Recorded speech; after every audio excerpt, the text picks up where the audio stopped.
প্ৰত্যেকবাৰ এইচএছত এই দুটা চেপ্টাৰ্ছৰ পৰা তোমালোকৰ 10 মাৰ্কছ আহে। মূল্যবোধ শিক্ষা আৰু কৈশোৰকাল আৰু ইয়াৰ উপযোগী শিক্ষা এই দুটা চেপ্টাৰ্ছৰ পৰা তোমালোকৰ 10 মাৰ্কছ টোটেল 10 মাৰ্কছ আহে। সো ইয়াত তোমালোকে পেটাৰ্ণটো হ'ল 1 নম্বৰীয়া তোমালোকৰ দুটা আহে, ঠিক আছে। 1 নম্বৰীয়া তোমালোকৰ 1 নম্বৰীয়া দুটা আহিব। তাৰপিছত তোমালোকৰ লগতে তোমালোকৰ থাকিব আৰু লগতে তোমালোকৰ 2 নম্বৰীয়া তোমালোকৰ দুটা আহিব। তাৰপিছত 4 নম্বৰীয়া এটা আহিব। 4 নম্বৰীয়া এটা আহিব। টোটেল তোমালোকৰ 10 মাৰ্ক আহিব ইয়াই দুটা চেপ্টাৰ্ছৰ পৰা। সো এই দুটা চেপ্টাৰ আমাৰ বাবে খুব ইম্পৰ্টেণ্ট হয়। তোমালোকে যোৱাবাৰৰ কুৱেশ্যন পেপাৰটো চালে তোমালোকে গম পাবা। যোৱাবাৰ কুৱেশ্যন আহিছিল তোমালোকৰ যোৱাবাৰৰ কুৱেশ্যন পেপাৰটো চালে তোমালোকে গম পাবা যে যোৱাবাৰ কি আহিছিল তোমালোকৰ তলৰ যিকোনো দুটা প্ৰশ্নৰ কেৱল উত্তৰ লিখা কৈছে। 4টা কুৱেশ্যন দি দিছে, তোমালোকে এই কুৱেশ্যনবিলাক চাব পাৰা।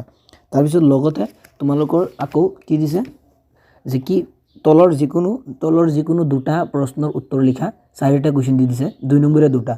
তাৰপিছত তলৰ যিকোনো এটা প্ৰশ্নৰ উত্তৰ লিখিবা, 4 নম্বৰী এটা দিছে 3টা, 4 নম্বৰী এটা লিখিব দিছে। অৰ দিছে বহুত, তাৰমানে বহুত অৰ দিয়ে। সো তাৰমানে দুটা চেপ্টাৰৰ পৰা টোটেল 10 মাৰ্কছ আহে। সো এই দুটা চেপ্টাৰৰ পৰা এইবাৰ কি অহাৰ চান্স আছে, সো বলা আমি আলোচনা কৰোঁ। শৰ্ট কুৱেশ্যনৰ কাৰণে তোমালোকে গোটেইখিনি চাব লাগিব। শৰ্ট কুৱেশ্যনটো ইম্পৰ্টেণ্ট দিয়া সম্ভৱ নহয় আৰু শৰ্ট কুৱেশ্যন সহজ, তোমালোকে 1 মাৰ্কছৰ যিহেতু দুটা থাকে। সো শৰ্ট কুৱেশ্যনৰ কাৰণে তোমালোকে গোটেইখিনি চাবা আৰু লগতে তোমালোক কৈশোৰকালৰ যিহেতু শৰ্ট কুৱেশ্যন আছে, তোমালোকে এইটো চাব নালাগে। কৈশোৰকালৰ এটি বৈশিষ্ট্য এইটো চাব নালাগে। এইটো যোৱাবাৰ আহিছে, এইবাৰ অহাৰ খুব চান্স কম, এইবাৰ নাহে।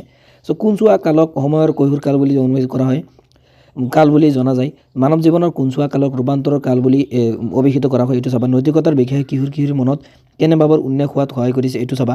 কৈশোৰ কালৰ বাবে প্ৰচলিত শিক্ষা কি শিক্ষা বুলি কোৱা হয়, এইটো চাবা। সো শৰ্ট কুৱেশ্যন তোমালোকে টোটেল 9টা চাবা। 9টাৰ ভিতৰত তোমালোকৰ যিকোনো দুটা 100% আহিব, ঠিক আছে। 100% তোমালোকৰ যিকোনো দুটা আহিব। সো এই শৰ্ট কুৱেশ্যন ইম্পৰ্টেণ্ট হৈ গ'ল আমাৰ। এতিয়া আমি 2 নম্বৰৰ কুৱেশ্যনলৈ যাওঁ। 2 নম্বৰীয়াৰ বাবে তোমালোকে সহজ অৰ্থত মূল্যবোধ মানে কি, এইটো যে 2 মাৰ্কছৰ কুৱেশ্যন এটা আহিব পাৰে 100% কমন। সো এই কুৱেশ্যনটো তোমালোকে চাবা, সহজ অৰ্থত মূল্যবোধ মানে কি, এইটো মূল্যবোধ শিক্ষাৰ পৰা এই কুৱেশ্যনটো চাবা। আৰু কৈশোৰকালৰ পৰা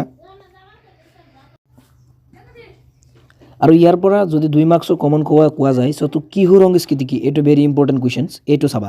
2 মাৰ্কছৰ কাৰণে তোমালোকে কিশোৰ সংস্কৃতি কি এই কুৱেশ্যনটো তোমালোকে চাবা। সো দুটা কুৱেশ্যন দিলোঁ, সো দুটা ইম্পৰ্টেণ্ট আছে। সো এতিয়া যিহেতু 4 মাৰ্কছৰ এটা আহে, 4 মাৰ্কছৰ এটাৰ বাবে তোমালোকে এইটো আদৰ্শবাদী দাৰ্শনিকসকলৰ মতে আধ্যাত্মিক মূল্যবোধ মানে কি, এইটো তোমালোকে চাবা। নন্দতাত্ত্বিক মূল্যবোধ চাব নালাগে, যোৱাবাৰ আহিছে, এইটো নাহে। সো চিৰন্তন মূল্যবোধটো চাব পাৰা, এইটো কমন আছে। তাৰপিছত নৈতিক মূল্যবোধটো চাব নালাগে, এইটো যোৱাবাৰ আহিছে। সো ইয়াৰ পৰা তোমালোকে দুটাই চাবা। আদৰ্শবাদী দাৰ্শনিকসকলৰ মতে আধ্যাত্মিক মূল্যবোধ মানে কি বুজাই লিখা, এইটো এটা চাবা। আৰু লগতে চিৰন্তন মূল্যবোধ সম্পৰ্কে চমুকৈ বুজাই লিখা, এইটো চাবা। তোমালোকে 1 নম্বৰ আৰু 3 নম্বৰটো চাবা। 2 নম্বৰ আৰু 4 নম্বৰটো চাব নালাগে, কাৰণ 2 নম্বৰ 4 নম্বৰ যোৱাবাৰ আহিছে, ঠিক আছে।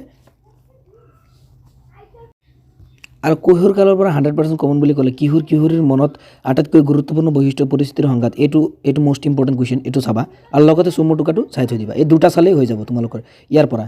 ইয়াৰ পৰা এই দুটাই ইম্পৰ্টেণ্ট আছে, যে কি দিবা স্বপ্ন, বীৰ পূজা, অপৰাধ, এইটো কিশোৰ, এইটো যিকোনো এটা আহিব পাৰে। বা কিশোৰীৰ মনত আটাইতকৈ গুৰুত্বপূৰ্ণ বৈশিষ্ট্য হ'ল পৰিস্থিতিৰ সংঘাত, এইটো মোষ্ট ইম্পৰ্টেণ্ট, মোৰ মতে মোষ্ট ইম্পৰ্টেণ্ট, এইটো চাবা তোমালোকে।